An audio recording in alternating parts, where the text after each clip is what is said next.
apologise for this interruption. Unfortunately, a technical problem prevents us continuing our scheduled programme for the moment. In the meantime, we bring you a brief alternative programme.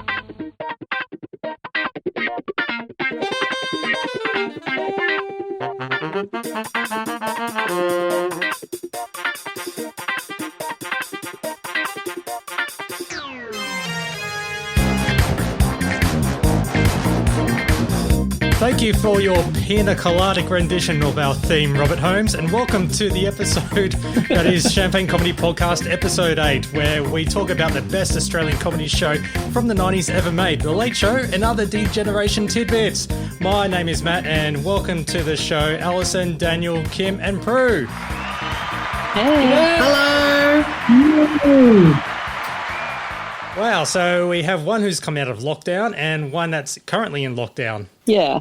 It was such a traumatic experience. 3 days. Oh my God. It's like the killing fields, isn't it? As long as you don't go anywhere near fast food, you're fine. So how are things in general for everyone? Everyone's nice, perky, happy, and ready to talk about another episode of The Late Show? Oh, yes. Excellent. Yes. I tell you what, I am so excited, and not just because I had a couple of delicious Diogo Maradonuts a few minutes ago. Of course, yes. With how is that for a really obscure Working Dog Universe reference? You know what? I don't know whether that timely. needs a badum-chush or an applause, but I'll go with nice one. Yeah, I've also got a drink of choice. I don't know whether you can see it on the webcam, but oh my God. a Farmers Union iced coffee with a cherry ripe sticking out. In commemoration of Richard Marsland, of course. I have cheated a bit. It is a no sugar added iced coffee, but it's still Farmers Union, so technically it counts. I hope everybody tweets hashtag I'm Richard on December the 6th. Now, before we get into episode 8 of The Late Show, we have a little bit of feedback, and in regards to the previous episode, and guess what? This is not a Warnicky or Fidgen. Thank goodness for that. Hey. So keen on playing a soundbite as well. So, listener Matthew Ryan thanks us. He loves the podcast. And in regards to the previous episode, episode 7, to Mick and Tony's early stand-up sketch, it was mentioned that you could only see Mick in the fire truck part and not Tony. On the commentary track of the Best Bits DVD, Mick states that he was around Michael Hirsch's place and he heard the fire truck sirens going off about 2 streets away. So they hopped in their car, drove around and filmed it. And then when Tony was not with Mick at the time, hence why you only see Mick. So that's the reason why Tony was missing from that. It was just on the spur moment, little, I guess, improv with the firefighters. Yeah, it's good when they're able to be nimble like that. When you've just got a camcorder, you can pretty much do anything at the drop of a hat. And that was kind of what we suspected, wasn't it, when we talked about this last time? Now, this episode of The Late Show that we're about to get into is very, I guess, would it be culturally sensitive or a very heavy product of its time? There are some aspects that are, Yeah, even though we've hinted at previous episodes where there've been the odd thing, this one, it's a very, very sensitive. So we'll do our best to keep it respectable and, understand that there was no harm behind it or anything like that. It was just 100% a product of its time. So if it was done today, it would be totally different. So in that regards, I might as well do, I've got a little warning. Warning. This is an adults-only program. Not, I repeat, not Australia's funniest home video show. Oh, that shouldn't have gone in there. But yes, the reason why we're playing a little bit of Doug Mulray stuff is because later on in the episode we'll find out it was the week of Australia's naughtiest home videos that famously got pulled off the air. 2 days prior, so it's amazing how much they were able to turn around quite a fair bit of comment on the episode. So Here is Season 1, Episode 8 of The Late Show, which was broadcast on Saturday, September 5th, 1992. Now, Daniel, do you have the TV guide at all? Yes, I do. So we also have a very quick Warnicky review. Oh, so we actually do have a Warnicky! There we go. Because he managed to slip a little bit in his column in the Green Guide the Thursday prior. It was actually in reference to a bit of Fry and Laurie, which had just started on the ABC on Mondays at 9:30. So Warnicky said, in the end, A Bit of Fry and Laurie was as funny as DJ and The Late Show, the only TV comedy series in which the 2-minute toilet break in the middle is the highlight of the show. So what? He's saying Fry and Laurie was bad? God, this guy's a clanger. He's really getting it wrong. Oh, no idea. I'm trying to remember which series it would have been of Fry and Laurie, because they started in the late 80s from memory. Yeah, but I feel like the ABC got it so late, like at least 3 years late. Because I remember getting really into it in year 11 and year 12, so it was like the first we'd ever seen of it. That's a really strange comment, actually, because the first couple of series of Fry and Laurie are really brilliant, and then after that it does sort of go slightly downhill in terms of quality. But if you don't like the first series of Fry and Laurie, you've got problems. Yeah, absolutely. Print that. Warnicky! So Warnicky is going to be well pleased because there is a toilet break in tonight's episode. And what a toilet break it is. Yeah. Yeah! We know why this episode started at 9:30? Because of Stomping Ground. Yeah, I was just going to say, like, usually I finish with the ABC, but I think I'll start with them. After The Late Show, which this week is at 9:30, at 10:30 we've got Stomping Ground 1992. And it is Stompem Ground. It's not Stompin Ground or Stompen Ground. It's Stompem Ground. And it's the Kimberley Aboriginal Music and Cultural Festival. Now, this took place during NAIDOC Week in 1992, 98, 2000 and 2002. And it came about because the managing director at the time, David Hill, was visiting the Kimberley region to mark the official handing over of various ABC transmitters to Aboriginal communities. They wanted to offer something in return, and the idea of telecasting an Indigenous music festival was born. According to one review, quote, a more colourful but unsubstantiated anecdote now circulating the Kimberley about Mr. Hill's discovery of Aboriginal musical talent has the ABC's top man saying, quote, stuff the opera, this is the real thing. I just quite like that. So, host Ernie Dingo presents Warumpi Band, Titters, Brand New Day, Scrap Metal, Kev Carmody, Yothu Yindi, Fitzroy Express and Coloured Stone. It was also simulcast with Triple J and ABC Regional Radio. And, yeah, it went all through the night from 10:30 at night through to 5:30 in the morning when Rage took over with their top 60. And, yeah, because The Late Show is on earlier in the evening, it means that their lead-in is a program that we don't usually get to talk about. At 8:30, we've got The Bill, the British drama series set in a police station in London's East End. So every Saturday at 8:30, there'd be a double episode. So they had Season 8, Episode 18. PC Smollett has worked hard to make the new community police station a success, but there are others who want it closed permanently. And then the second episode, Season 8, Episode 19, PC Smollett's contact leads him to a firebombing culprit. Slight spoiler alert, I think the new community police station might have been firebombed. Ooh. Intrigue. So everything else is pretty much movies. On Channel 7, we've got Ruthless People from 1986, starring Bette Midler and Danny DeVito.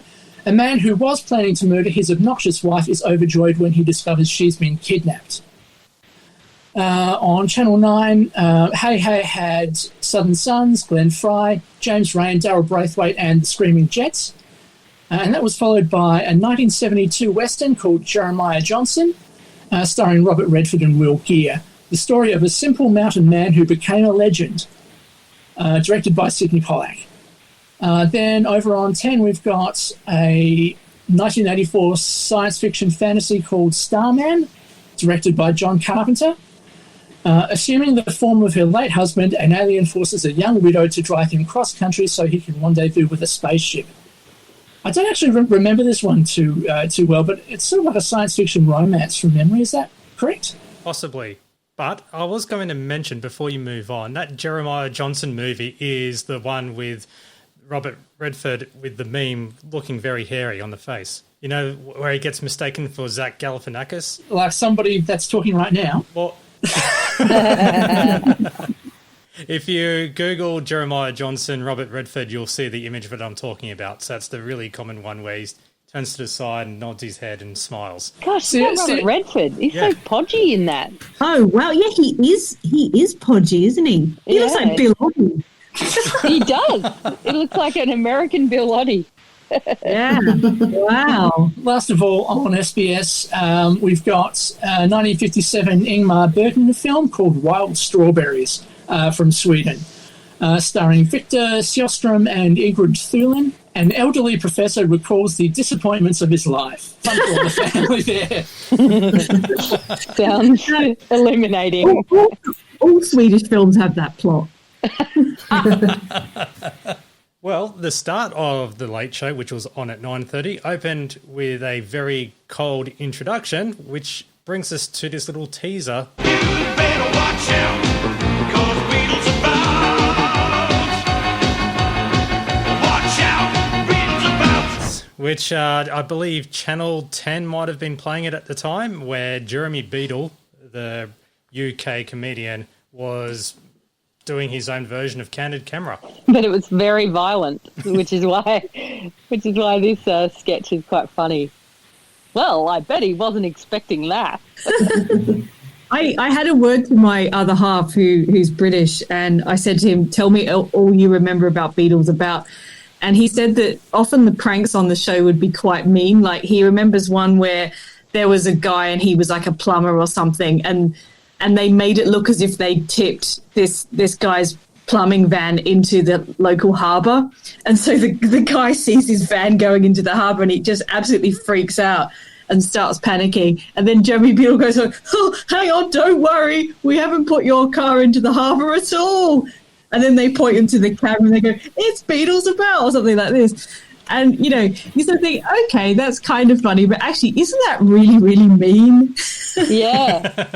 Yeah, I think I also looked up a few online, and there's one of a guy who's trying to sell this porta cabin, and it just smashes, it just falls down, and the look on his face is just so shocking. He's just like, oh my God, I've just lost this. And then, a couple of minutes later, hey, it's Beetle, I'm a prick. Apparently they also did one where they convinced this woman that aliens had arrived in her back garden, and she really thought that they were aliens, and then there was the reveal with Jeremy Beadle and everything. But yeah, that was the show. It was pretty mean, and it really sort of played on things that would make people genuinely upset. So yeah, like Candid Camera was a bit more gentle, I feel. I don't know, this was, I mean, it was still mean, but this was really, no wonder they had to do that sketch and really call him out for being a prick. Yeah. This is something that always sort of rankles me about prank shows and pranks in general, is that most of the time I seem to side with the victim having to get stuffed about like this. Yep. It makes me frustrated sometimes. Pranks and back in the day, gotcha calls. Yeah. Oh, gotcha calls. Yeah. Oh, my goodness. I feel like Beatles About didn't last very long on Australian TV. It must have just rated badly. It was like maybe one series or something. Does anyone remember it? It didn't. Failing? It went for 10 years in the UK, but I don't think it really lasted in Australia for that long. And he passed away in 2008. Or did he? Yeah. He just emerges with the camera going, look, see, I'm not dead. Is it another prank? Yeah. Well... I bet we weren't expecting that, See, in keeping with his wishes, the coffin should have gone into the harbour or something. After that, we had the opening titles and the opening remarks with Mick and Tony, saying that The Late Show had started at 9:30 due to Starman ground, starting at 10:30.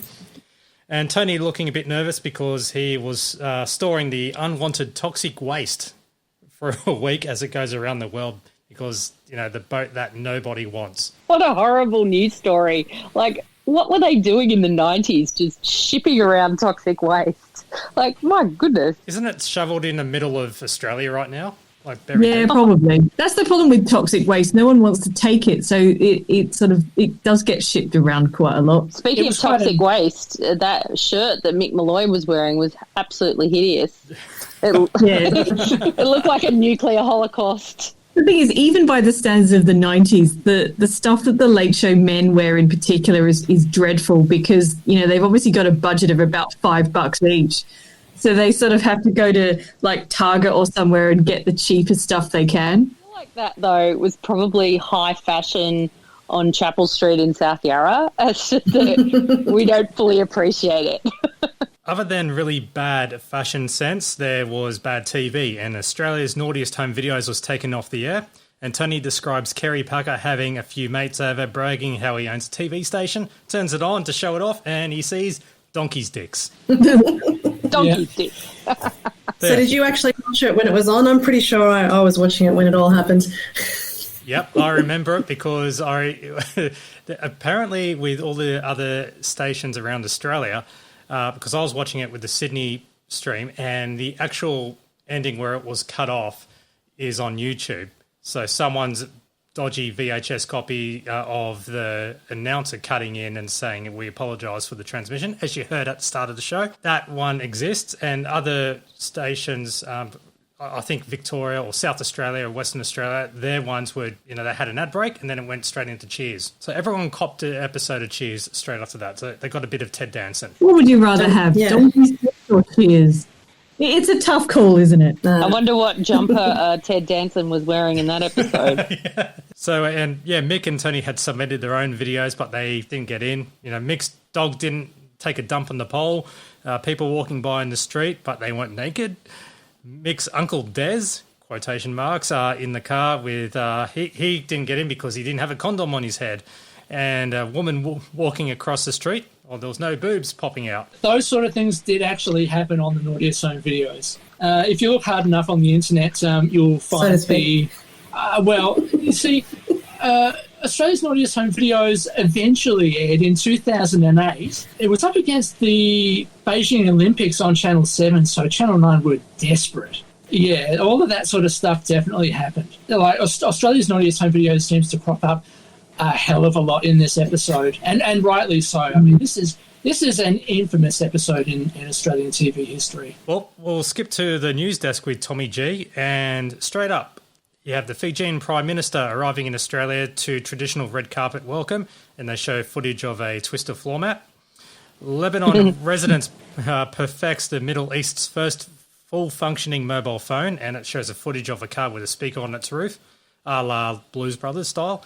The Australian Army gives up on this one's sexist. Australian Army gives up on a plan to train women as tank drivers, and it shows a bit of tank footage, and even Tommy says he swears it's not sexist. Pretty pissy, but not sexist. Yeah. Bloody women tank drivers. And then we have George Bush announcing heavy I can never say that word. Subsidies. There we go. I had that problem last time as well. So, subsidies are for US wheat farmers, outraging Australian farmers. Now, while meeting in the public, he meets the son of an Australian farmer, and the camera shows a T-shirt of a kid saying "Bush sucks." So, a typical DGen news visual joke there. Is it like the Queen with "Dye Your Old Bag"? Yes. Queen Mum, yeah. Bush sucks is a lot tamer than wanting somebody to die. Yeah. Yeah. We can all agree. Now, Compass Airlines returns to the air. Now, there's an obscure plane business, that's for sure. I wasn't even aware of this one, and Compass only lasted 3 years. So, cabin staff were accused of being overly aggressive, and this was brought to the attention after they ejected 6 passengers mid-flight, and they showed footage of an army plane jettisoning, soldiers and flares from the sky. So it was a great visual joke. Did anyone fly Compass here? No. I do vaguely remember getting some sort of souvenir or something that you get on the plane, like a pack of peanuts or something like that. So I do have vague memories, but they did not last long. There were a couple of iterations of it. There was Mark 1, and then they went out of business after about a year. And then a couple of years later, some shonky fraudsters ended up going to jail over the Mark II. and they ended up basically false accounting to the tune of about $10 or $11 million. And the guy actually went to jail for about 10 years. I don't really think many people flew Compass because this was back in the day when everyone caught the train to Sydney. You know, they weren't catching planes across the country back then. That was fancy. The other thing with Compass Airlines is that they never got a proper sort of place in the terminal. So I don't know about any other airport, but Adelaide Airport, they basically ran out of a shed, which was slightly down from the main domestic terminal at the time. Anyone who remembers the old domestic terminal at Adelaide, there's a kind of row of sheds and hangars next to it, and it was in one of those sheds, I remember. Up we have going to Canberra, and Dr. John Hewson attacks. Now, this is very... Dr. John Hewson attacks Japanese practices over trade, and he says it's time all the Japanese should get out of Australia. Now, this is a product of its time, and then muttered something about, I'm not even going to say what he said. Yeah, well, look, let's just say that Tommy puts an epithet into Hewson's mouth. Let's put it that way. Yep. And then before he hopped into a cab, and then there's a cliche, stereotypical Japanese driver. I've just got written in my notes down the page, dodgy much? Yes. Have you got those several words on your notes quite a lot? Because, there's an awful lot of on-the-nose racial material in this episode. Yep. Yeah, like particularly Graham and the Colonel when we get there. Oh, my goodness. Yeah. I dug deep on that. Oh, great. Yeah, I'd say there's a few jokes in relation to Stomping Ground coming up after the broadcast that there's probably only one that I like and the rest are pretty dodgy, but we'll get to those when we get to them. So the next part is the Sydney Harbour tunnel opens. Hooray! But the road surface began breaking up, and the engineer, Rob, is outraged, and cue all the dysfunctional office apparel falling apart, not working, and Rob making up excuses until he puts, when the hole ends up in the wall, it's like, I can get you that coffee now. So it's great visual props from Rob. I love this sketch. I love that. It's very Utopia, actually. But it is, isn't I it? I wish Utopia had these kind of stunt gags. I think it'd be 100% better show. But I think there's also. I can get you the coffee now. That's hilarious. I think there's also a tiny bit of "Thank God You're Here" in it, in that it's trying to bullshit your way out of the scenario. Yeah. After that, we have the air exclusion zone over Iraq continues with the RAF pilot X-ray footage showing airfields, ammunition factories, as well as a defiant Saddam Hussein. And cue Alf Camilleri doing an up yours to the camera. Yay! And not smiling either, which just adds that little extra oomph to it. So we have Channel 9, who was embarrassed after Australia's Naughtiest Home videos was pulled off air during the broadcast. An apology has been issued, and the spokesperson speaking to camera until a forced dog, Charlie, was humping his leg. So that was Rob doing the apology as well. Yeah. I did like Tommy G's little aside, which is, this hypocrisy of the Naughtiest Home videos, and then he goes, as opposed to the usual young children being injured. Yeah. Which is worse, these weird little videos or kids getting a ladder in the face or whatever. Exactly. The other aside that he does right after that, just saying it rates. Again, very, very true. That tells you a lot about why they put it on in the first place, doesn't it? And it was a lot of the newspaper articles at the time also referenced that Sophie Lee show Sex and how that was controversial, except that, loads of people watched it. So they knew what they were doing down at 9. People were really hard up for porn back then, weren't they? I remember my grandfather used to watching those SBS movies, just for the full frontal nudity. Oh, yes, it was a simpler time back in our day, wasn't it? Back in those pre-internet times. Before the era of Pornhub. Yeah. Top 10 programs. Now, this might be Sydney specific, but you have National 9 News. Sunday was at 765,400. Murphy Brown, 755,300. National 9 News on Saturday was 721,200. Then Australia's Naughtiest Home Video Show was at 700,000. Wow. Good Lord. I do wonder how many of that 700,300 were just watching Channel 9, just waiting for the show to return, or just wondering what the hell was going to happen next and having to sit through that bloody Cheers episode. I've just noticed the regular Funniest Home Video show is at number 6. Yes. 672,000. So the naughtiest one-off variant outrated the regular show. Tell you what, you'd be disappointed if you tuned in for like the light pornography of Australia's naughtiest home video shows and you ended up with Ted Danson on Cheers, wouldn't you? So the next bit is Tommy G announces that they're soon crossing the Broom for the Starman Ground Festival. You're going to pronounce it like that every time, aren't you, Matt? Oh, am I saying it wrong? just for Daniel the pedant, yes. And ABC... We need someone that goes pedant. We need All right, done. Pedantry. And I'll cut Sounds there, too grab much the like audio. something else. Yep. Yeah. It does, doesn't it?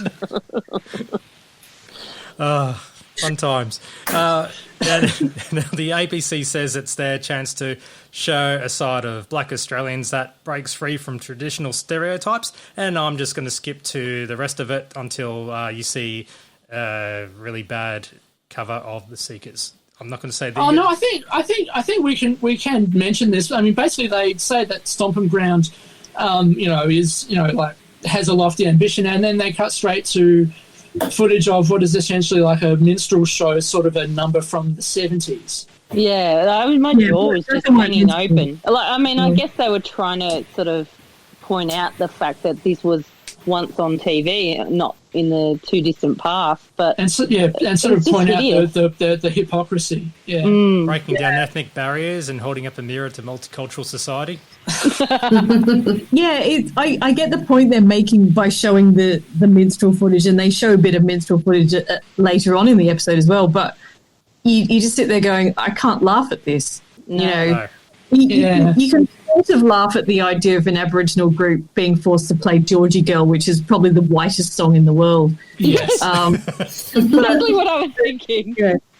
Yeah, I mean that's the only joke I like out of the ones about Stompin' Ground, really, because I mean it is like if we're I don't want to deconstruct the joke too much, but the thought of an Indigenous group playing, you're right, it is pretty much the whitest song that they could perform is a solid joke. It's one that the audience can feel good at laughing at, whereas you can't laugh at the idea of black and white minstrel show. It's just horrible. Now, the sport and the 1992 Paralympics opens in Barcelona. Barcelona. To keep with the disability theme, the uniform was designed by someone who doesn't have taste. I'll put it that way. Oh my God, like talk about a terrible joke followed up by another terrible joke. Get them all out of the way. Followed by a terrible joke about a terrible shirt. It was a pretty terrible shirt, to be fair. It was, wasn't Mick it? Malloy's, though. Yes. I don't know. They're sort of they're neck and neck, those two shirts. And in royal news, a poll shows 75% of the British public are dissatisfied with the royals. And Prince Charles, Tony, chats to Tommy G, and he's listed the people of Great Britain in order of popularity. And guess who is the most hated? Prince Edward. Waterkey. Nah. Mr. Ross, an unemployed gas fitter from Birmingham. And Jeremy Beadle came in third. And Jeremy Beadle. Yes. How good is Tony as Charles? Tony's always so great as Prince Charles. He could be in The Crown. He's got it down pat, doesn't he? Of darling, I've miniaturised the children.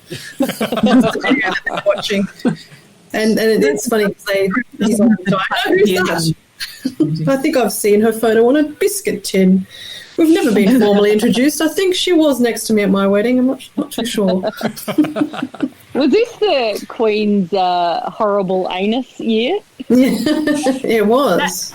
Anus horribilis. Yeah. Oh, you're splitting hairs. Yeah, Daniel, splitting hairs. I'm trying not to be as much of a pedant, but I don't know. It depends on how many Stomp M grounds we get. Hey, I can't even say subsidies properly. You just did. Yeah, I know, because I concentrated and thought about it. All right, now the next sketch is a pathetic island, which is located in Queensland, and you have a case of dysentery, typhoid, cholera, and beach volleyball in Pathetic Island. I love this thing. It's like one of the crappiest beaches in Melbourne where all the seaweed is up on the shore. And there's this scene of Tommy G walking over broken glass and it looks real. I'm thinking, did he really walk on broken glass? And use syringes. I wonder if that was actually there. Probably, maybe not that. But you never know. Was it St Kilda or somewhere? St Kilda's sometimes nicer than that, but yeah, shitty. Yeah, they just turned up with props and then they realised, we don't need any. Yeah, just film a Melbourne beach on a Melbourne weather day. There's so much to do on Pathetic Island, such as phone the manager to complain on a telecom payphone. That's fantastic. Phone the travel agent to sue and phone the Poisons Information Centre. And then realise the phone doesn't work. Also, I didn't believe that the rate per night was only $50. I'm like, bargain. Yeah. Let's go. Yeah. This is basically Piss Week World Goes on Holiday, isn't it? Which, is it's the same concept really as the Piss Week World sketches, but it's good fun. I like this. I've also got a feeling like it might have been one of a few we've uncovered listening to the radio sketches tweeted out by classic_dgen. How good are they? Shout out to them. Yeah, there was one last week which I tweeted about that got retweeted by @CLS Champagne, which was a radio script which was later adapted to TV. And I've got a feeling like Pathetic Island, maybe the Piss Week World ones might have been adapted from radio as well. They're very word-heavy, voice-over-heavy. Mm-hmm. Certainly the visuals add a bit more, but you could just listen to it and get the same enjoyment out of it. But make sure you don't swim with the dolphins. You can swim in the sewerage instead. And also, box jellyfish lasts all year. So enjoy your time on Pathetic Island. Now, because it was in September, there was Father's Day. And Jane breaks down, quote, the day after, unquote, with the guys. And everyone's sitting on the lounges with their cardigans. And this is a very prop-heavy sketch. Well, here's the list of what the Father's Day gifts were that were going to be thrown into the bin. You have soap on a rope, drink coasters, a cheap wallet, Brute products, Old Spice, Argyle socks, they're classy, and car accessories such as a steering wheel cover, a chamois dashboard fan, and credit to Mick for showing how dodgy that dashboard fan was, and jumper leads, a tyre gauge, a book by Max Walker, any book by Max Walker, and bar accessories. And so you burn it all and turn it into a barbecue. If only we had the gear. Yeah. Right. How bad were gifts in the 90s? Father's Day gifts are really bad back then. But I like how they lead into all of these things. It's just one by one, it just gets worse and worse. It's like, bring out your Brute, bring out your Old Spice, and then the tyre pressure gauge is one for every wheel. My family had I think I gave my dad most of those things from that list, and he was actually okay with the Brute products and the Old Spice. Not so much the soap on the rope. I never gave him Max Walker books because I care. The amount of soap on the ropes that I got my parents for Mother's Day and Father's Day that I bought at a primary school stall. What was the deal with soap on a rope in the 80s? It seemed to be a very practical thing. Yeah, they're probably made by prisoners or something. Prisoners in North Korea having to slave over soap on a rope all day. What do you remember? What Sketch was Jane trying to light the fire. Did you see that? It was a bit hairy. Like she was trying to catch the match on fire, and Tom is just going, just do it quickly. And then Rob goes, what are you going to do? Like trying to sort of I think the way that the props were set up is that I think there's some sort of like a gas ring around the top of the bin so that it looks like there's a fire coming out of the bin, but none of the stuff that's been put inside is actually getting burnt. So they didn't really burn the Max Walker books. What a shame. I think again another Aaron Bocare specialty there. Yeah, you see where she lights it. It's in a really odd position, like at the front of the barrel. So that would tie in with your theory. So the next segment being Hey. The Olden Days, Episode 8, No Singing Allowed. And we have 2 guest stars on The Olden Days, Les Gock as young Confucius and the Captain and Tennille as themselves. Hey. Yeah, this is the first variation we have in the opening credits as well, yeah. The plot of this was that people are tired of the old Mud Boys Mud theme song. So Front Bottom refuses to change it because it was written by Ted Mulry. And man, there was some Ted Mulry ribbings in this, that's for sure. Yeah.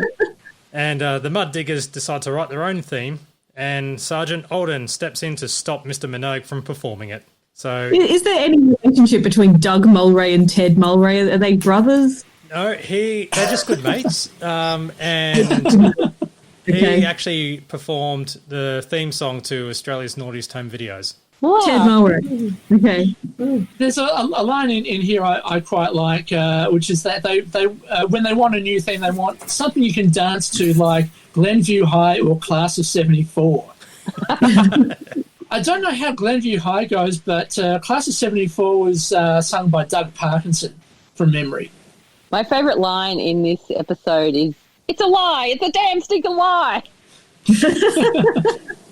All the lip syncing in this episode seems particularly spot on. I don't know if I'm just being, biased because I like it, but it really seems like, wow, that's exactly what they just said. The "how do you plead" and the "not guilty" are obviously word for word what the original actors said in Rush.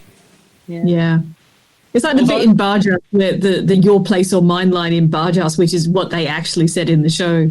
Although I'm wondering whether what was said during the takeoff of the Love Boat thing, whether that guy in the background that Rob's impersonating really said, "Yeah."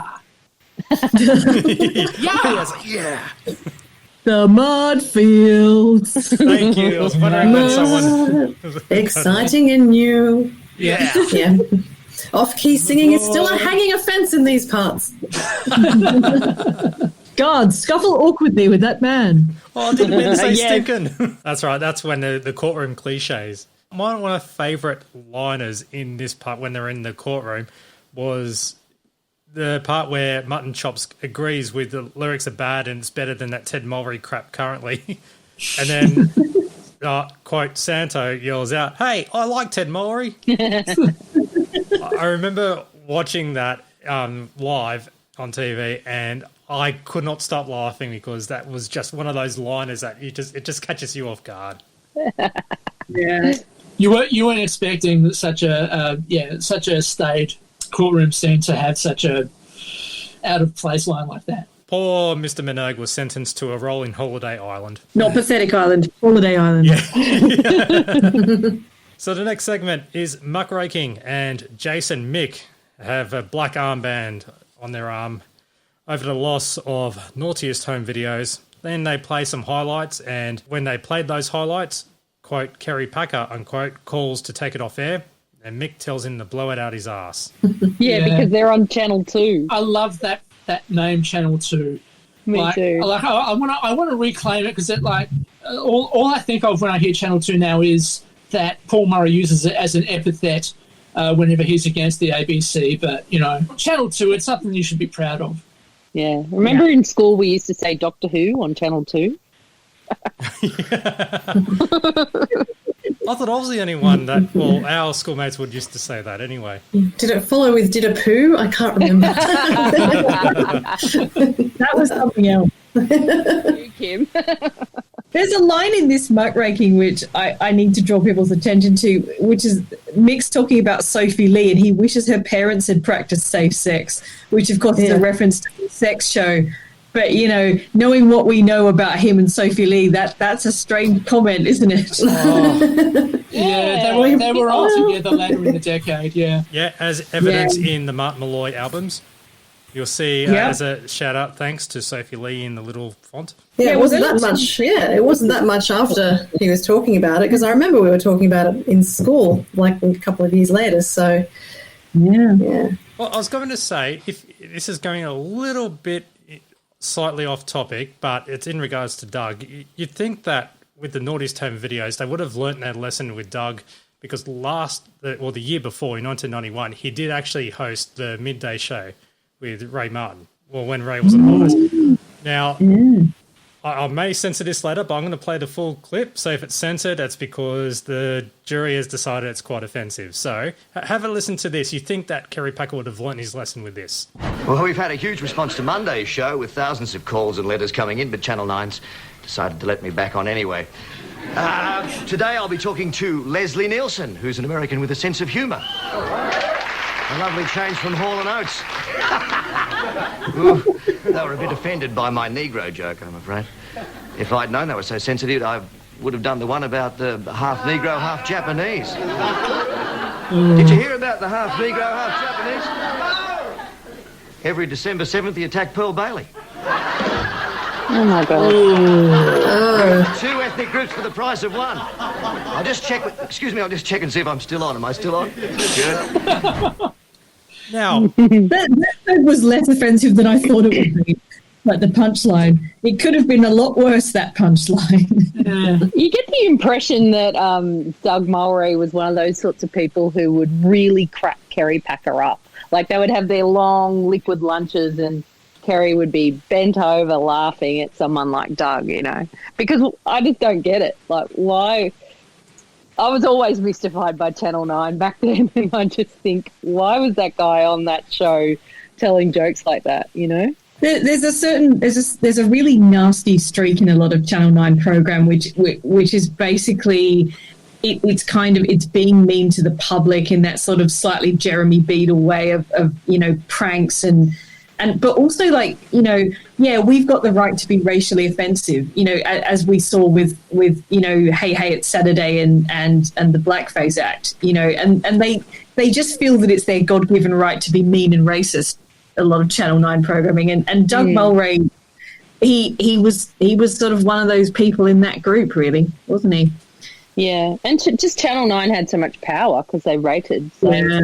They did have Doug, or quote Doug, on the phone, and it was just Tony pretty much doing Doug and coming up with all really dirty cliches. The one that's got a good response from the audience was, is a cat walking backwards scary? That's the one I wrote down. Hilarious. And the other ones were, like, does a donkey have a 12-inch long? Is an ape's ass hairy? Does an elephant have a huge crack?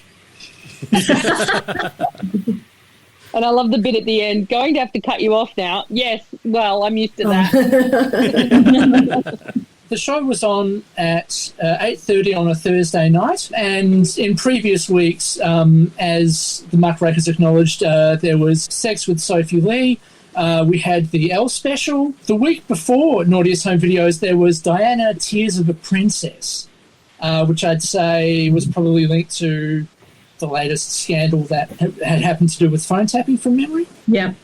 Scheduled after Naughtiest Home Videos, Cheers was actually scheduled for 9:30, followed by Nightline at 10:30. So I don't know whether the premature cancellation of Naughtiest Home Videos meant that Cheers was brought forward, or whether they slipped in another episode or anything like that. I wonder if that means that Nightline had to stretch and fill all the time in. That would have been a funny episode. Well, they told the news really slowly. Yeah. Kerry Packer called up and said, well, according to the report in the Sydney Morning Herald by Robin Oliver, quote, take that show off the air at once is one version of what Mr. Packer is said to have told the station, unquote. Now, it was either one take version. that shit off the air or take that effing shit off the air. Now, it turns out that there's a bit of behind-the-scenes info which came out last week, actually, on the website TV Tonight. He interviewed Richard Lyle, talking about his 50 years working at TCN9. They've just vacated their original studios at Willoughby. Richard did mention that Kerry Packer had his own hotline to TCN9. a red phone that staff kept on alert. Quote, the first thing you were told, if that phone rings, somebody has to answer it within 3 rings.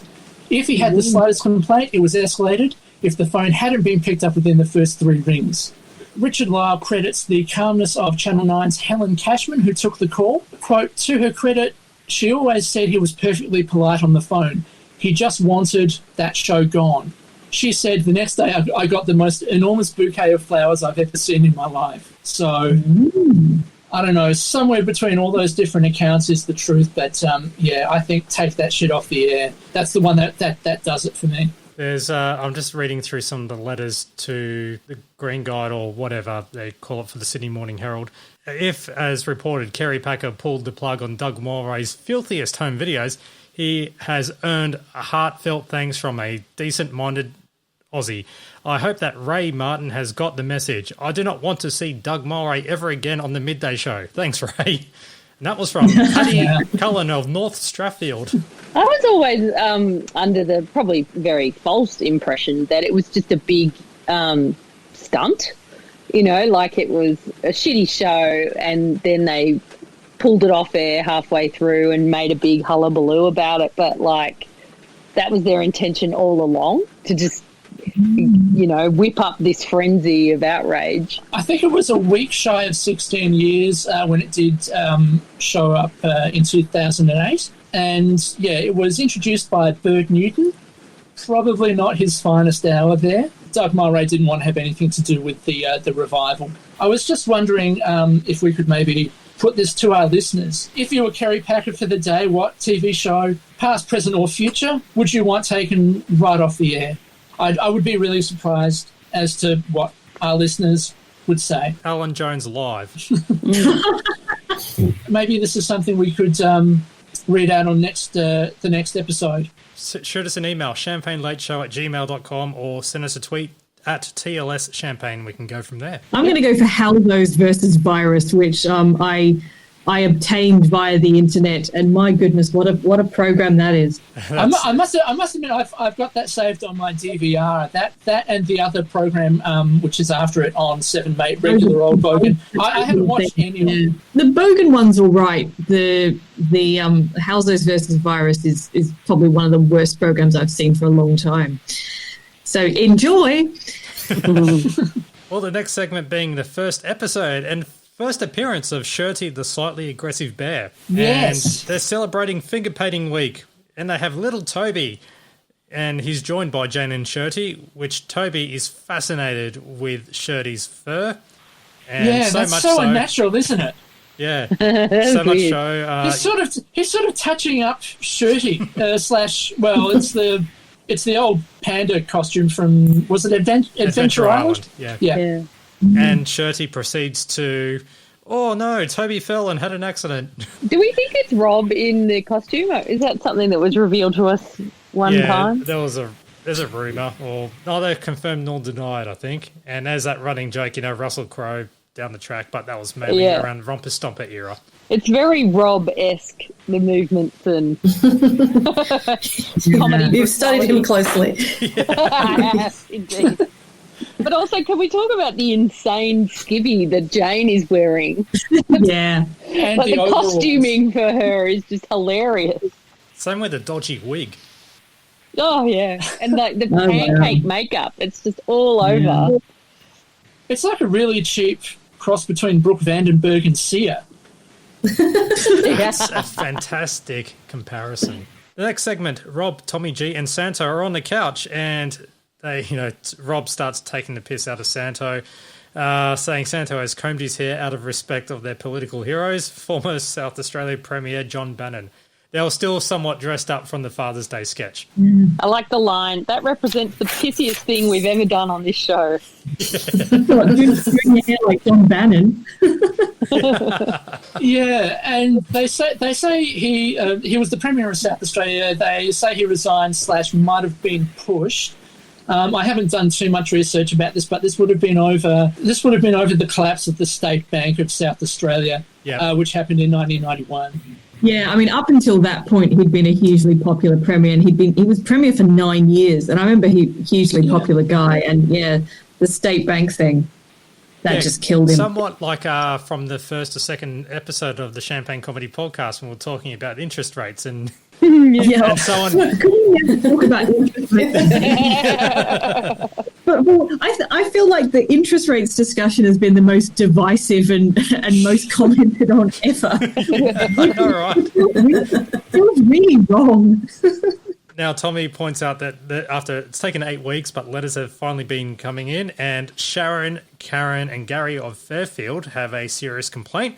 During previous shows, they've noticed the appearance of several offensive articles of clothing in the form of white skivvies. Skivvy talk, just like what Jane would during Shirley. And this is even before the Sharp parody, so this is even brilliant. Evidence, they show little footage of Rob wearing a white skivvy during the album cover redos from a previous episode, Tommy G wearing a skivvy during the news desk, and Santo wearing a black skivvy during Commercial Crime Stoppers. The thing is, black skivvies are cool, but white aren't, apparently. Yeah. So Santo was cool, but it's nice to know they actually acknowledged that white skivvies were hideous. Yeah. And they showed The problem with white skivvies is that they would often not be thick enough to hide what was underneath, and so you kind of see people's nipples through them, and or if people didn't bleach them, they would get stained and yellowed quite quickly. So I think black skivvies were a good idea for lots of reasons. Well, Sharon, Karen, and Gary of Fairfield were in for a world of pain for future episodes. I love those three names by those: Sharon, Karen, and Gary. It sounds like the next Today FM breakfast crew. Very 1970s names. Shazza, Kaza, and Gary. Gaza. Yeah. And they submitted a video of a 1960s clip called "The Champions," and where they were showing skivvies. But I love Tom's comment. We may have worn white skivvies, but none of us has suffered from that kind of testicular confinement. It's this sort of weird clip that they picked out of the Champions as well, because it's sort of like one person who looks like they might have just been brainwashed getting out of a dentist chair and lining up next to three other white skivvied automatons. Yeah. Yeah, and you can tell that this whole ruse of some trio from, where were they from? Fairfield. You reckon they're not real? Absolutely. It's got to be like Rob or Tom or Santo's tape of the Champions. They would have been loving that stuff. I reckon Tony would be the Champions fan. Prove us wrong, Sharon, Karen, and Gary. Get in touch with us. Now it's time for Countdown Classics with Tom and Jane, and the topic is the telephone.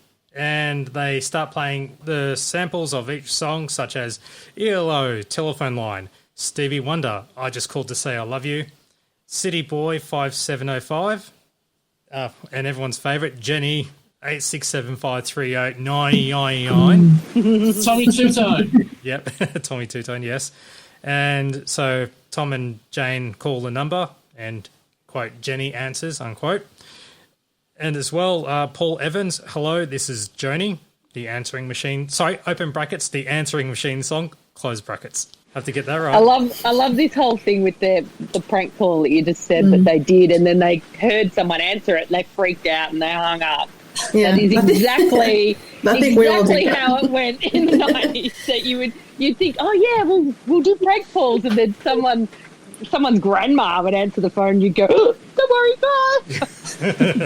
Yeah, I think we've all done that. They didn't really have caller ID back then, so you couldn't tell who was prank calling you.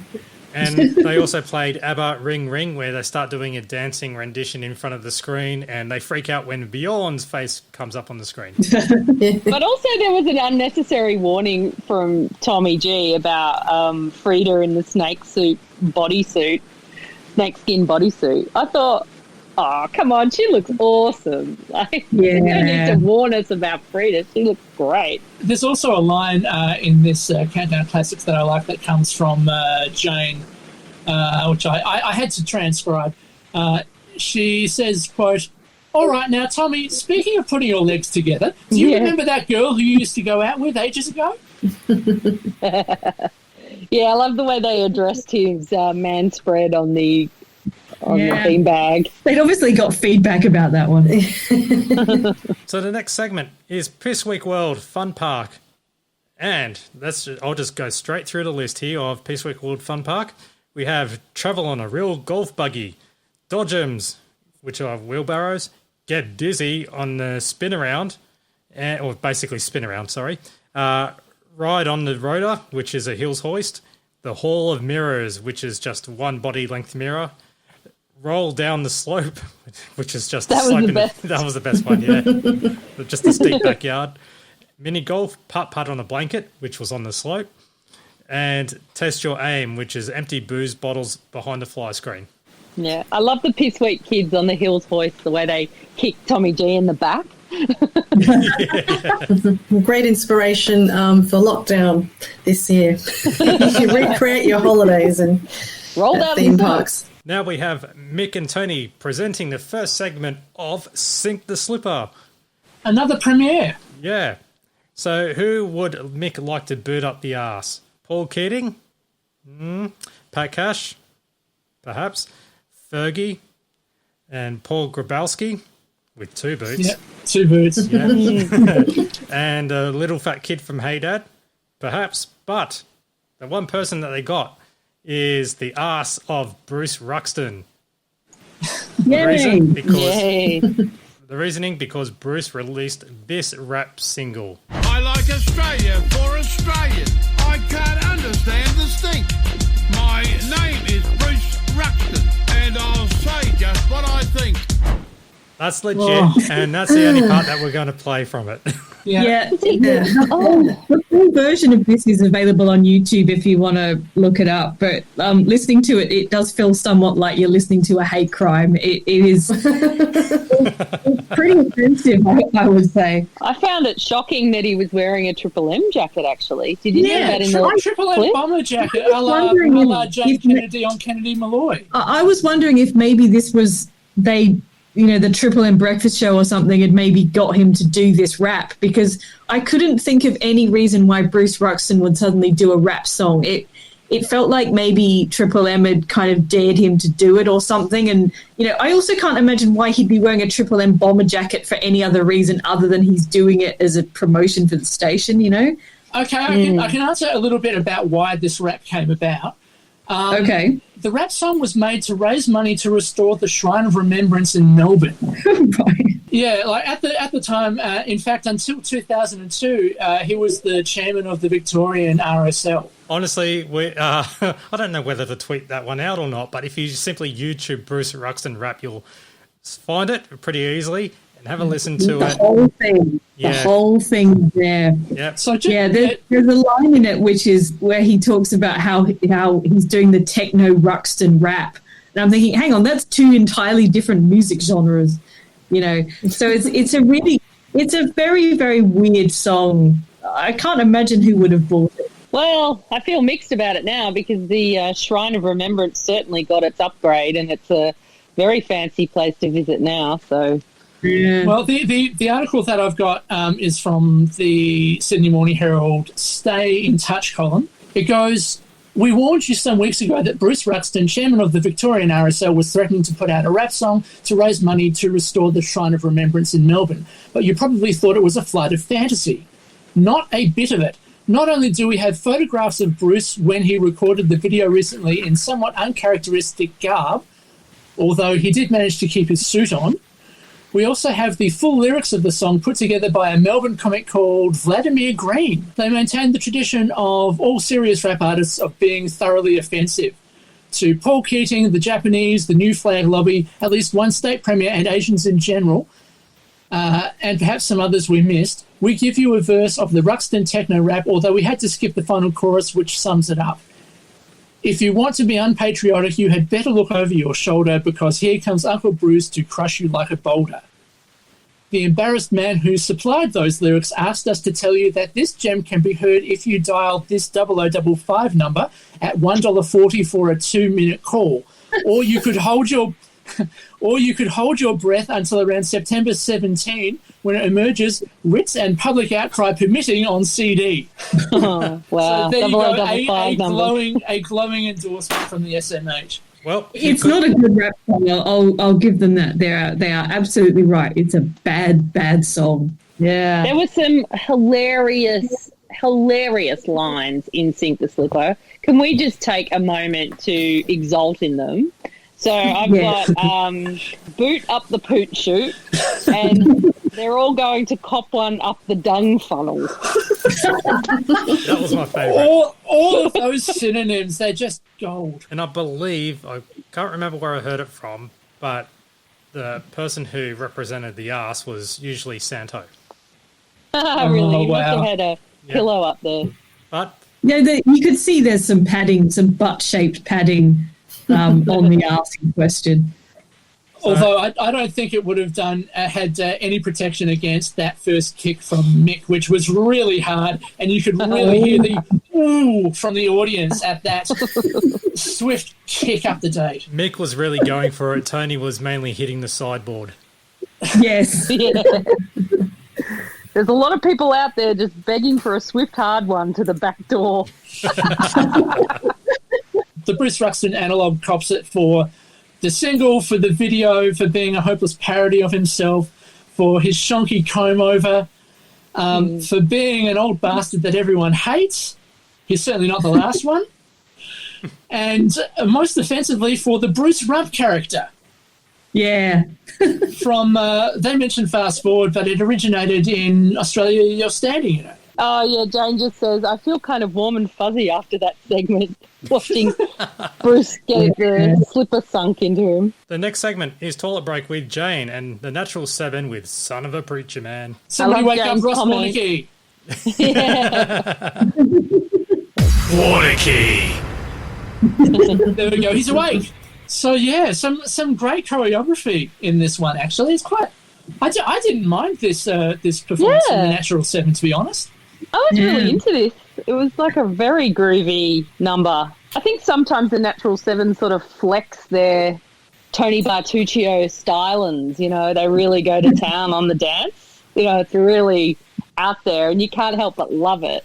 And you sort of see all those references in like Jane Turner and Glenn Robbins, their style of dancing, that just super daggy but loving it. I love the bell bottoms, you know, the bell bottom trousers and the bell bottom sleeves, and every time they do their choreography, the costumes move beautifully with them, and I kind of have a sneaking admiration for the Natural 7 when they do this kind of thing. Yes. The other thing I like is just the that crops up every now and again in their cover of Son of a Preacher Man. It's almost reminding me of the from the olden days. There's a lot of shouting, but not good Lord. That's something else. The next segment is Travel Talk with Jane Kennedy, and we have Jeff and Terry Bailey back again for the launch of Jeff and Terry's Global Air, running off the back of Compass Airlines relaunch. $50. It just $50. It just $50. It just $50. $50. $50. It just seems impossible to run. Yeah. that pretty much sums up. $50. Yep. Nice, Kim. They'd really rehearsed that, hadn't they? They'd really got the timing perfect on that bit of the script. It's great. That's really it to say about that segment, to be honest. The $50 answers that, covers it all. I think what I like is that you can hear all of this sort of uncontrollable laughter from the audience during Jane's very straight introduction as they see Jeff and Terry in their pilots' suits and hats and all the rest of it. The audience knows that it's just going to fall to shit in a glorious way. Yeah, I've got written here a genius shambles. Oh, that's brilliant. Because it's like, you know how you said it was rehearsed? I think it was rehearsed only maybe once, because it does feel a little bit scary. Like, you know, I love the way Jane looks. Oh, hang on, maybe I'm confusing it with the other episode. Remember when she looked over her? Yeah, she looked over her shoulder. Said, "What's the name of this show?" I love that. But yeah, that was the other episode. There's some really, really well timed stuff in this sketch, though. Like, you know, Jane asked, if they can show their certification as pilots, and Santo gets up and he empties out his pocket, and then there's a handgun there, and he quickly puts that away. And it's really good. Then it's revealed that they trained at Fun Zone. Fun Zone Academy. Yeah, Fun Zone. Yeah, so there's loads of stuff in this sketch. It's brilliantly written. Yeah, and I almost forgot about the $32. If you're a pilot, you have to fly your own plane. And it all wonderfully predates the era of cheap airlines. So your Jetsstars, your EasyJet, your Ryanair, where it's as cheap as $50. But if you want bag of chicks, if you want a bag of chips, that's really expensive. The bag of chicks. But there was the complimentary Playboy, so you kind of did get some chicks on your plane. The line that said, "That's sarcasm. We don't need to be on this show." Well, they've got a regular slot on The Investigators, so... The next segment is a little promo, which is a special announcement for the ABC. The Spaz family won't be shown. Or was it going to be shown just delayed? But it was delayed. Yeah. It was in a few weeks. It was moving to a different time because of Stomp Ground. Yeah. What is this running joke? Because it was in another episode last week or something, wasn't it? It starts all the way back to, I think, the first or second episode, and it's always just that one image, and I think it's Tony's little thing of just making... Filler. Yeah.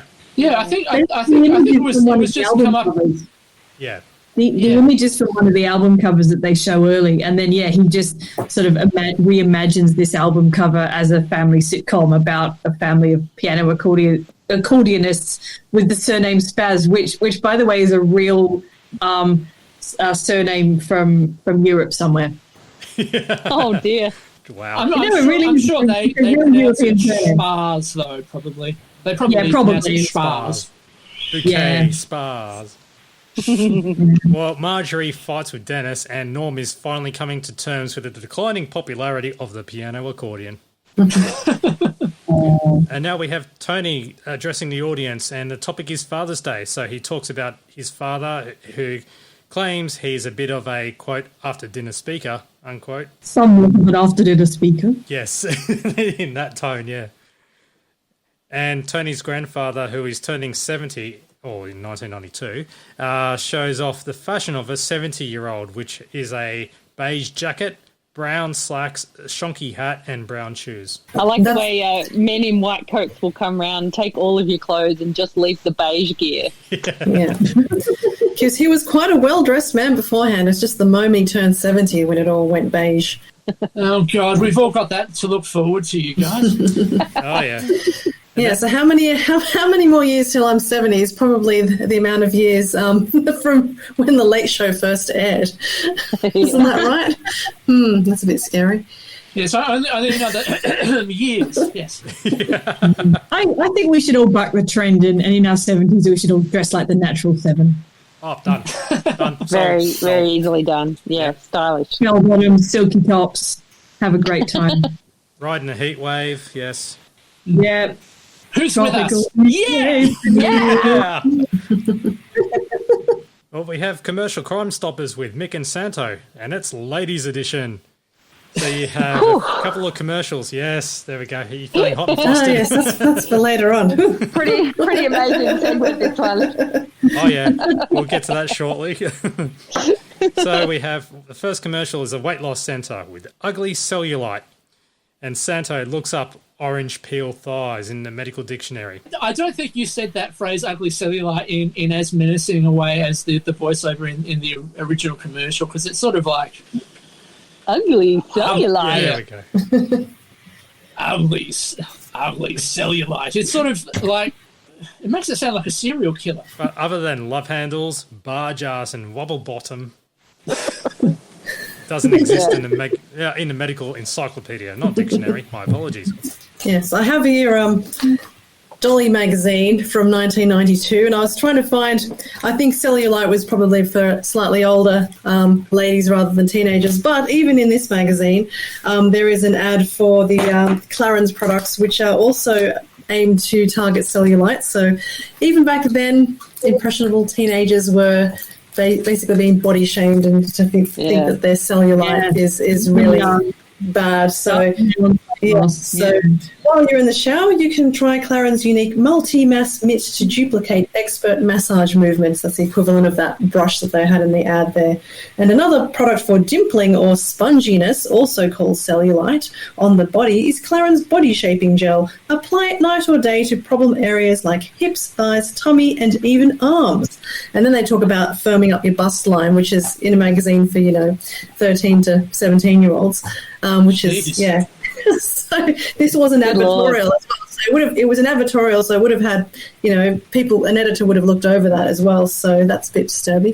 But generally, I found that magazine was quite body positive. But then I saw ads like that and thinking, actually, no, maybe my idea of it was tainted somewhat back then. Yeah. Cut to 30 years later when we have actual problems with our weight, not just imaginary cellulite. I gotta say, isn't it great being a man mash? Like, we don't have to worry about orange peel thighs or ugly cellulite or... The struggle is real, Daniel. Well, the other commercial that they played was another weight loss centre ad, but this one is purely just for this. I've lost 30 kilos in 49 weeks. That pause. But I did think about what happens if that commercial was played on Channel 9, because any tiny little gap would result in a bit of a commercial or a little bit of filler. It's a waste of time. So this is what I think would sound like on Channel 9. I've lost. We apologise for this interruption. Unfortunately, a technical problem prevents us continuing our scheduled programme for the moment. In the meantime, we bring you a brief alternative programme. 30 kilos in 49 weeks. And the other one, which was Everstyle Furniture, offering the shirt off their back, literally. And this is where they set the ladies swooning over the TV with Mick and Santo ripping off their T-shirts. Hubba bubba. He's quite hairy, that man, isn't he, in the commercial. He has an awful lot of chest hair. He really does look like Warwick Capper, though. Yeah. Like Santo says. Except Warwick Capper would never have had that amount of chest hair. Warwick would have got it waxed off. And it's a wonder that it managed to be on air at all, really. I mean, I don't know whether they had that sort of had this sort of thing around in 1992, but these days, if you want to get your ad on Australian TV, it does have to be approved for broadcast. Well, I would have approved it, so approved. I have said, please get your chest waxed, but that's just me. Oh, goodness. It was very risque, though, wasn't it? He really was nude with just a pillow in front of him. The next segment is Tommy G and Charlie, who's in the studio because Ellie was getting... It was Ellie, wasn't it, the girl? The other dog? Yeah. Yeah, who was in last episode. Too much screen time. Yeah. So, and then Charlie runs amok in the ABC studios, such as running through Couchman, Phoenix, and 7:30 Report. And all this is on Mary the DVD. Delahunty. Except for the subliminal messaging little bit, that's featured in the best bits. Yeah, there's like one or two frames. I forget what it says, but it's something like... And it had like Sophie Lee's boyfriend at the time, Gumpy. Yeah. Yeah. Because that was from that episode as well. So it was something, if you want to speak out against subliminal messaging, write to this address. And it's like a quick little go. Watch the DVD and then freeze frame it. You'll see what I mean. Yeah. Yeah, because they referenced Gumpy when they were talking about Sophie Lee earlier in the show. In Nutbreaking, yeah. So how's that for an Easter egg? Wow. Yeah, he goes, if you go up those stairs, you're going to lose your knackers. He seems obsessed with threatening his dogs with the vets. Well, talking about threats of that, the sketch straight after it was special pet funerals. So that's a bit awkward to place it straight afterwards. Do you know, this is like one of the darkest things I think they've ever done. Don't you reckon? Yeah, it's very dark. I like the fact that they've got the comedy swash cat, but they've gone for the most ridiculous ping pong eyes possible because they obviously couldn't show like a real swashed cat, so they have to make it look as fake and comedy as possible. Yeah, and the ping pong eyes I think are absolute genius in this. There's some really funny bits in it, actually. It's like when they throw the bag that's got a brick tied to it into the puddle, basically. It's like it's obviously the shallowest water because it doesn't sink at all. It just sits on the top. The handcrafted urn is just an old ice cream container. And the most sinister line of it all is at the end when they say, and remember, they don't just handle cats and dogs. The elephant. Like maybe we might handle grandma as well. Oh my god! And it's this magnificent prop, which is sort of 4 elephant-looking limbs sticking out from under a sheet on the back of a truck. Yeah. After this sketch was Graham and the Colonel, and they were digging their way to the studio building their own Harbour Tunnel, Sydney Harbour Tunnel, from their dressing room, which was a lot of prop in this one. A lot of dirt flinging. They got a big kick out of this, and so did the audience. So they were talking about Paralympics being underway, and the Colonel saying that disabled car parks will be a premium. I don't know how much I should actually read of this, because this is one of the worst, very sensitive Graham and the Colonel, at this time anyway. I think when Sanjay says he was going to put his cans in the incinerator, and then Rob says, I think you better put your script in there too. It's pretty fitting. I do agree with that. I wrote that down. Like, that's fitting. Yeah. Yes. There was a lot of cringe-worthies and uhs from the crowd. Yeah. Oh, come on. I enjoyed the Amigos Paralympials. Paraplegicos. Paraplegic, yeah, sorry, I can't pronounce it at all. Amigos Paraplegicos was the opening song. Come on, that's a good joke. Well, I spoke about world news being the Australian toxic waste ship brought up again. Couldn't unload the waste in Europe because they tried to put it out on a Tuesday when Toxic Waste Day was Thursday. So that was really funny. We get more stomping ground minstrels in this, but they sort of clarify the jokes. They clarify the jokes slightly, to be fair to them, and they say, well, this is Stomping Ground 1958, and they show the minstrel footage. So we can see what they're getting here, but it still doesn't go down very well with the audience or with me personally. Well, I watched that clip a couple of times, and even though they had a slight bit of American accent, I noticed that the one that was telling the story, or the joke, pretty much, the punchline. About the game called Kiss the String. Yes, about chewing, right? Yeah. That, I believe, and I'm happy to be corrected, I think that was Sid Halen from the TV show, from the 1950s TV show, Sunny Side Up. So there's a few episodes on YouTube, but I don't think that one is, because I actually was trying to find it the other day. Sid Halen at the time, who's Cookie from A Country Practice, he was an entertainer, vaudeville and all that, kind of like what Lucky Grills was back in the day. Watch it again and tell me if that's not Sid Halen. Yeah, that routine was Australian. Wow. Yeah. Yeah, you can tell that it was Australians doing what they thought was...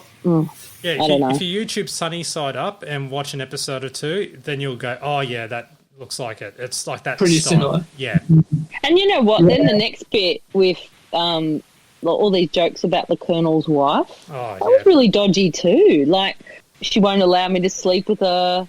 Didn't you meet your wife at school, Colonel? Yeah, I was in grade 6 and she was the lollipop lady. What about the other one where they were struggling to have kids or something like that, and it's because that he sleeps in a different room and she doesn't want him to be the father?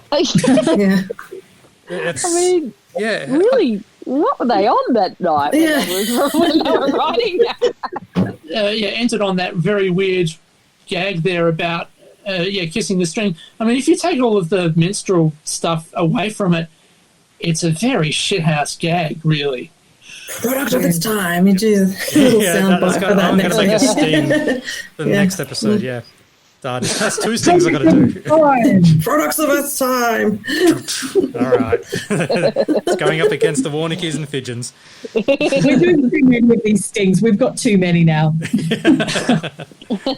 So, now we've got the closing, which is Burt Newton artwork, and getting audience or viewers from home to send in their own pieces of Burt Newton art, basically his giant head. And worst album covers, you have David Gray, Something Old, Something New. Channel 9 New Faces, Discoveries, which they find odd because there's just a camo with no one's in front of it. The Screamer compilation, which is just a classic, that one. Yep. And Shirl, It's All Rock and Roll to Me. So, yeah, it was pretty average album covers, which I'll track down and put them on our TLS Champagne account. And but yeah, they were up against time, and they had to get out to get to the live Stomp and Ground from Stomp and Ground. Stomp and Ground, yeah. Yeah.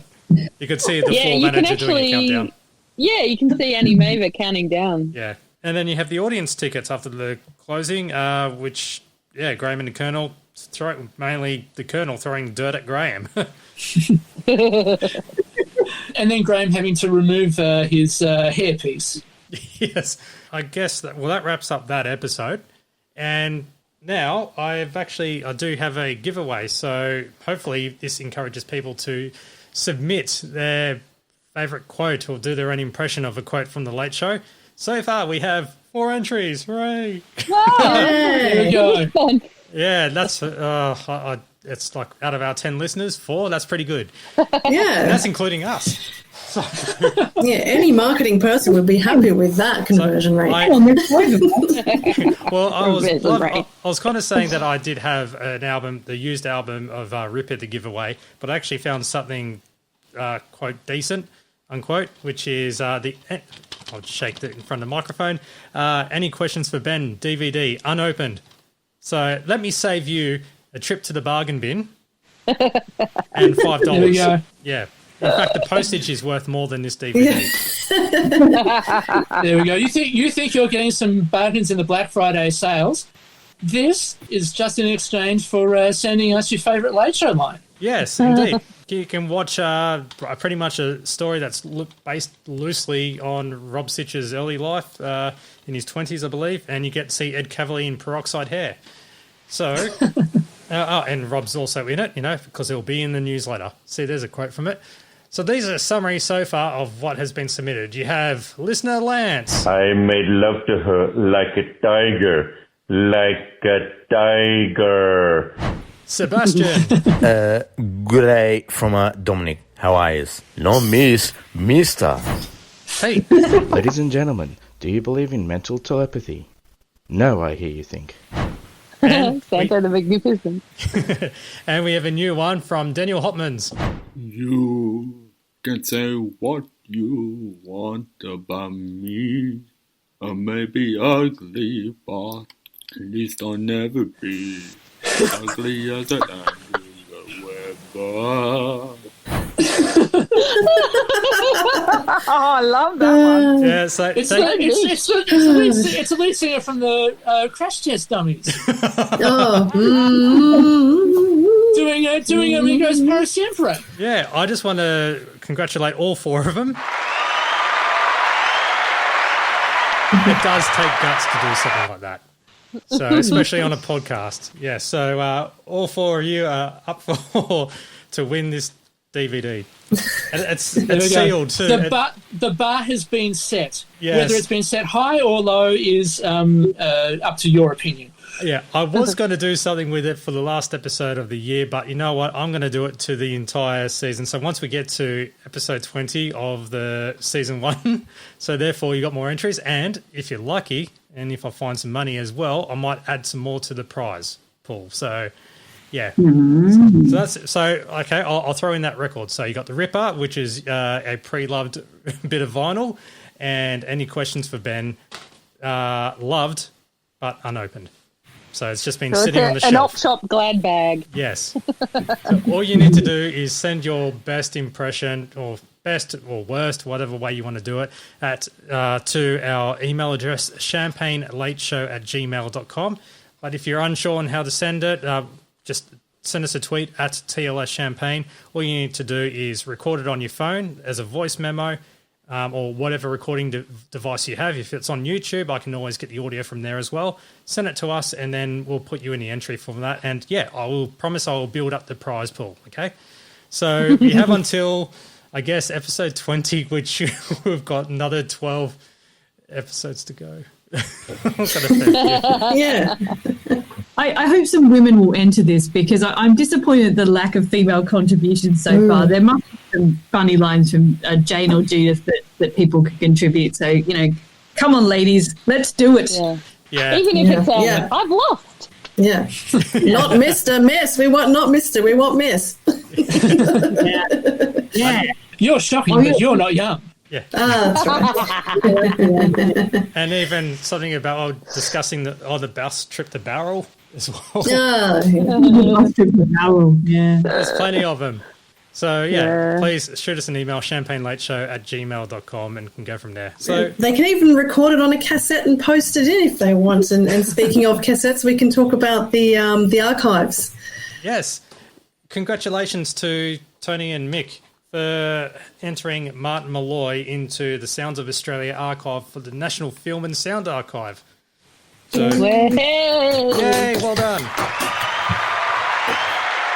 So a lot of their stuff is now preserved. It's mainly Tony's audio cassette tapes because Mick really didn't keep anything. I guess make sure you keep subscribing to us because we'll have episode 9 in a couple of weeks' time. But by the time you listen to this, you'll probably already have downloaded the next episode. And that will probably be our last one for 2020. And then we go on a break because we all have lives to live as well. Do we? Yeah. No, we do. Well, I have no life. Well, probably when we get back after that, you'll probably still be in lockdown, Alison. I'm sorry. Yeah, I'm going to be in lockdown until everyone's had the vaccine, I think. We'll be back for episode 9, the final one for 2020, and then we'll be back early in January for episode 10 and so forth. So, yeah, thanks for listening. Catch you later. See ya. See ya. Bye.